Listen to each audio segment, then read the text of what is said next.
عبد الرزاق بن حمام نے خبر دی، انہوں نے کہا کہ ہمیں عبد الملک بن جریح نے خبر دی، انہوں نے کہا مجھ کو عمرو بن دینار نے خبر دی کہ عبداللہ بن عباس رضی اللہ عنہ کے غلام ابو معبد نے انہیں خبر دی، اور انہیں عبداللہ بن عباس رضی اللہ عنہ نے خبر دی کہ بلند آواز سے ذکر فرض نماز سے فارغ ہونے پر نبی کریم صلی اللہ علیہ وسلم کے زمانہ مبارک میں جاری تھا۔ صحیح بخاری حدیث نمبر 841۔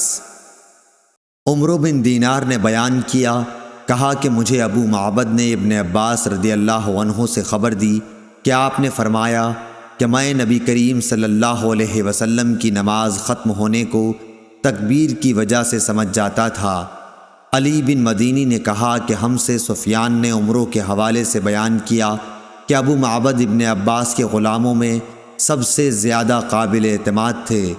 علی بن مدینی نے بتایا کہ ان کا نام نافذ تھا۔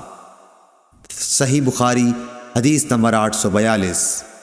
ابو صالح ذکوان نے بیان کیا، ان سے ابو ہریرہ رضی اللہ عنہ نے فرمایا کہ نادار لوگ نبی کریم صلی اللہ علیہ وسلم کی خدمت میں حاضر ہوئے اور کہا کہ امیر و رئیس لوگ بلند درجات اور ہمیشہ رہنے والی جنت حاصل کر چکے، حالانکہ جس طرح ہم نماز پڑھتے ہیں وہ بھی پڑھتے ہیں، اور جیسے ہم روزے رکھتے ہیں وہ بھی رکھتے ہیں۔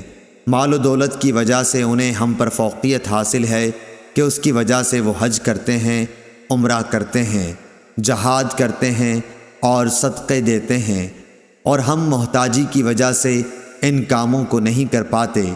اس پر آپ نے فرمایا کہ لو، میں تمہیں ایک ایسا عمل بتاتا ہوں کہ اگر تم اس کی پابندی کرو گے تو جو لوگ تم سے آگے بڑھ چکے ہیں انہیں تم پالو گے، اور تمہارے مرتبے تک پھر کوئی نہیں پہنچ سکتا، اور تم سب سے اچھے ہو جاؤ گے، سوا ان کے جو یہی عمل شروع کر دیں۔ ہر نماز کے بعد 33 مرتبہ تسبیح، سبحان اللہ، تحمید، الحمدللہ، تکبیر، اللہ اکبر کہا کرو۔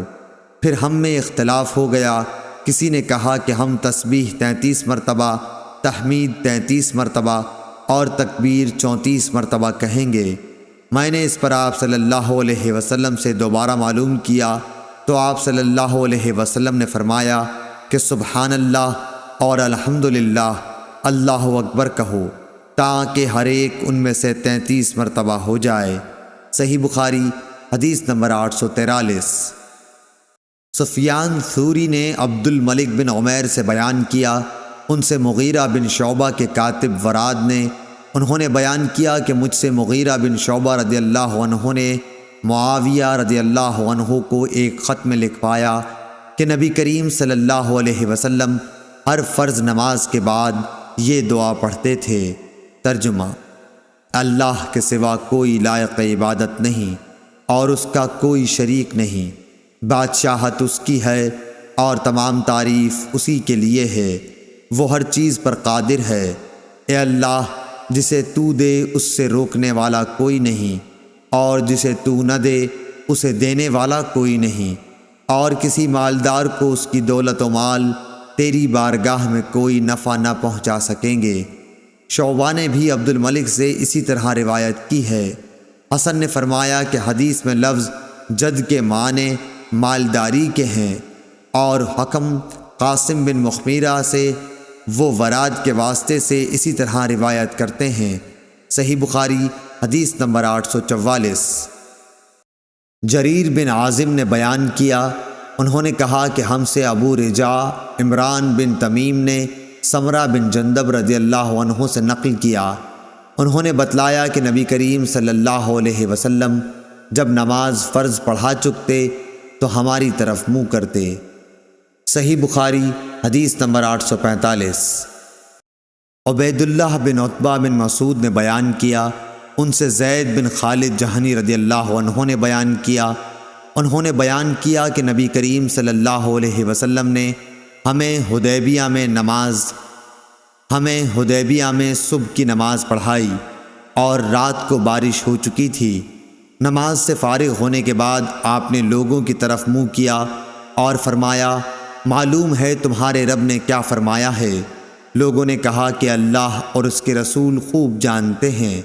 آپ صلی اللہ علیہ وسلم نے فرمایا کہ تمہارے رب کا ارشاد ہے کہ صبح ہوئی تو میرے کچھ بندے مجھ پر ایمان لائے اور کچھ میرے منکر ہوئے۔ جس نے کہا کہ اللہ کے فضل اور اس کی رحمت سے ہمارے لیے بارش ہوئی تو وہ میرا مومن ہے، اور ستاروں کا منکر۔ اور جس نے کہا کہ فلاں تارے کے فلانی جگہ پر آنے سے بارش ہوئی وہ میرا منکر ہے اور ستاروں کا مومن۔ صحیح بخاری حدیث نمبر 846۔ حمید ذیلی نے خبر دی اور انہیں انس بن مالک رضی اللہ عنہ نے کہ رسول اللہ صلی اللہ علیہ وسلم نے ایک رات عشاء کی نماز میں دیر فرمائی، تقریباً آدھی رات تک، پھر آخر حجرے سے باہر تشریف لائے اور نماز کے بعد ہماری طرف منہ کیا اور فرمایا کہ دوسرے لوگ نماز پڑھ کر سو چکے، لیکن تم لوگ جب تک نماز کا انتظار کرتے رہے گویا نماز ہی میں رہے، یعنی تم کو نماز کا ثواب ملتا رہا۔ صحیح بخاری حدیث نمبر 847۔ آدم بن ابی ایاس نے کہا کہ ان سے شعبہ نے بیان کیا، ان سے ایوب سختیانی نے، ان سے نافع نے فرمایا کہ حضرت عبداللہ بن عمر رضی اللہ عنہ نفل اس جگہ پڑھتے تھے جس جگہ فرض پڑھتے۔ قاسم بن محمد بن ابی بکر نے بھی اسی طرح کیا ہے، اور ابو ہریرہ رضی اللہ عنہ سے مرفوعاً روایت ہے کہ امام اپنی فرض پڑھنے کی جگہ پر نفل نہ پڑھے، اور یہ صحیح نہیں۔ صحیح بخاری حدیث نمبر 848۔ عبد الملک نے بیان کیا کہ ہم سے ابراہیم بن سعد نے بیان کیا، انہوں نے کہا کہ ہم سے زہری نے ہند بنت حارث سے بیان کیا، ان سے ام المومنین حضرت ام سلمہ رضی اللہ عنہا نے بیان کیا کہ نبی کریم صلی اللہ علیہ وسلم جب سلام پھیرتے تو کچھ دیر اپنی جگہ پر بیٹھے رہتے۔ ابن شہاب نے کہا اللہ بہتر جانے، ہم تو یہ سمجھتے ہیں کہ یہ آپ اس لیے کرتے تھے تاکہ عورتیں پہلے چلی جائیں۔ صحیح بخاری حدیث نمبر 849۔ نافع بن یزید نے کہا کہ مجھ سے جعفر بن ربیعہ نے بیان کیا کہ ابن شہاب زہری نے انہیں لکھ بھیجا کہ مجھ سے ہند بنت حارث فراسیہ نے بیان کیا، اور ان سے نبی کریم صلی اللہ علیہ وسلم کی پاک بیوی ام سلمہ رضی اللہ عنہا نے ہند ان کی صحبت میں رہتی تھی۔